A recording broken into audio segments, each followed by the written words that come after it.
Traditional Southeast Asian folk dances play a vital role in showcasing the region's cultural richness and diversity. But what happens when Japanese Kabuki dance is added into the mix? The result is Mao, which means to dance in Japanese. Mao is a dance collaboration marking 40 years of friendship between ASEAN and Japan. Well, it's been staged in Jakarta, Kuala Lumpur, Manila, and also here in Singapore. And with us this morning to tell us more about it is its co-producer, Go Ching Lee, and dancer Mia Kabalfin. Very good morning to the two of you. Good morning. Hi, good morning. So we have a ASEAN +1 sort of thing going on in the dance sector as well. Yes, yes. Can you tell us what different dance styles are we expected to see? Well, we expect to see a range of folk dance to classical dance. We have dance from Mindanao, from South Philippines, court dance from Malaysia, which is a Makyong dance from Kelantan, traditional Balinese dance from Indonesia, Kabuki dance, and the Liyuan opera movement from Singapore. Wow, so it's a real mishmash of all sorts of different types of dance. But how did this type of dance actually come about in the first place?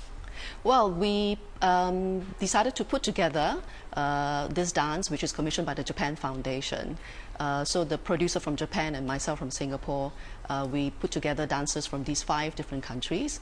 The aim is to highlight and to spotlight some of these traditional dances using the Kabuki techniques to embrace them all together in a production. Tell us a bit more about this Kabuki technique, because you're dealing with very different culture, very different roots, dance forms, and you're trying to bring it together in one production. I mean, how does it work? Well, we through Kabuki techniques, is the use of compartmentalized set, revolving screens, revolving doors, pulled curtains, staircases. So these are some of the techniques used to embrace all the different forms together. And through these techniques, one is able to see actually a lot in a very short period of time. And in Mao, we are able to spotlight and give special moments to individual dance forms, but at the same time able to see them in parallel.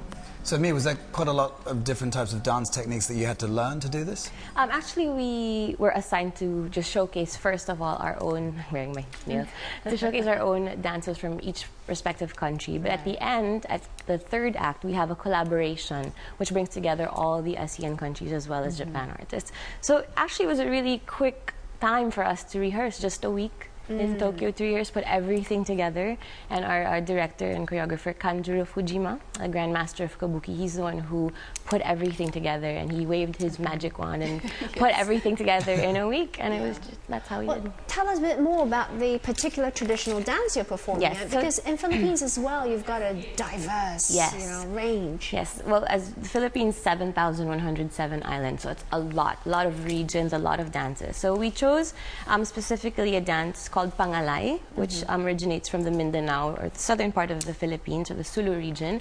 Makes use of these fingernails, which I'm wearing, called Jangay.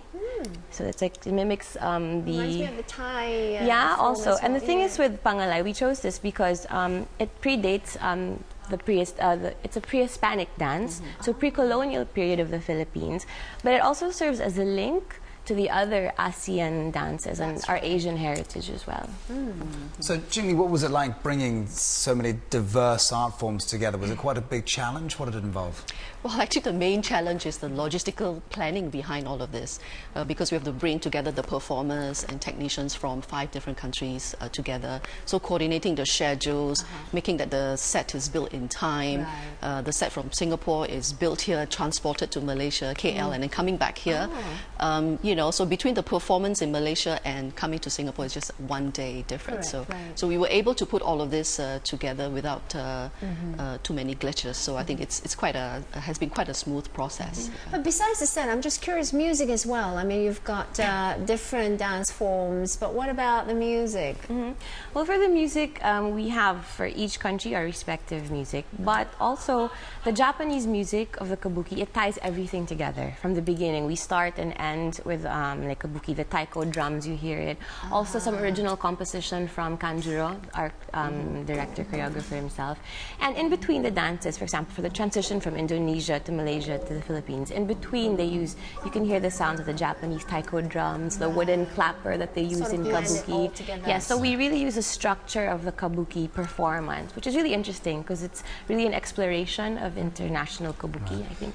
Mia, I understand you actually visited Japan recently. Was that Yes. part of your research into Kabuki? This was a different program. It was a 3-month artistic residency in Kyoto. So I was lucky enough to explore the traditional art forms as well. Well, I was there for contemporary dance, but I was also able to explore no theater, Kabuki, Nihon Buyo, which is Japanese traditional dance.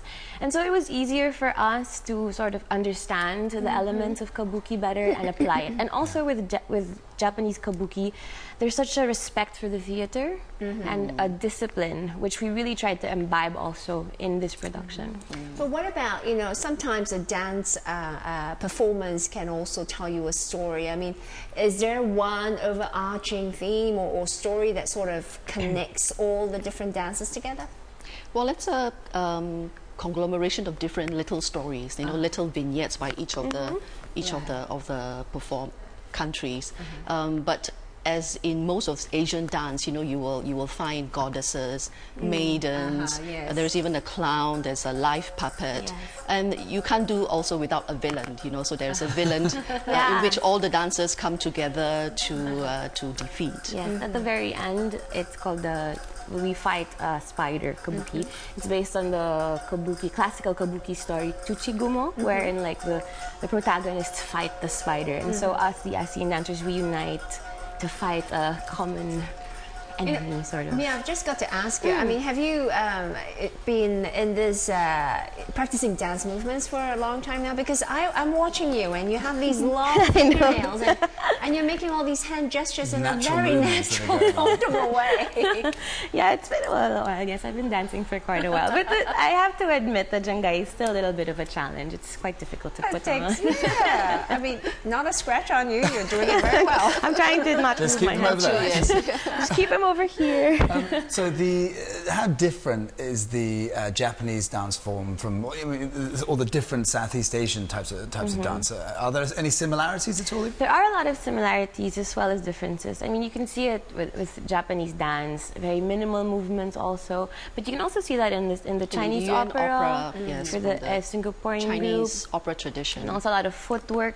I've realized a lot of footwork is a little bit similar between and hand gestures, although you can see distinctly the differences between each country. But what was more interesting for me was to see the similarities between each country. Yeah, you feel connected after all. You know, we are from the same part of the world. Well, thank you very much for coming in. Mia is going to actually perform for us with our partner Jen, who will be joining us in just a moment. But let us tell you where this performance is happening. We're talking to co-producer of the Mao J ASEAN Dance Collaboration, also Go Ching Li, and also Mia Kabafin, who is one of the performers. And this performance actually marks a 40-year friendship between ASEAN and Japan. And of course, the performance takes place in Singapore tonight and tomorrow. Singapore is the final leg of the tour. The production was earlier in Jakarta, Manila, and Kuala Lumpur. On that note, we're done for today, Wednesday, 27th November. But as we promised, we're going to leave you with a colourful dance performance by our guest this morning, a Philippine Mindanao dance. Take it away, guys.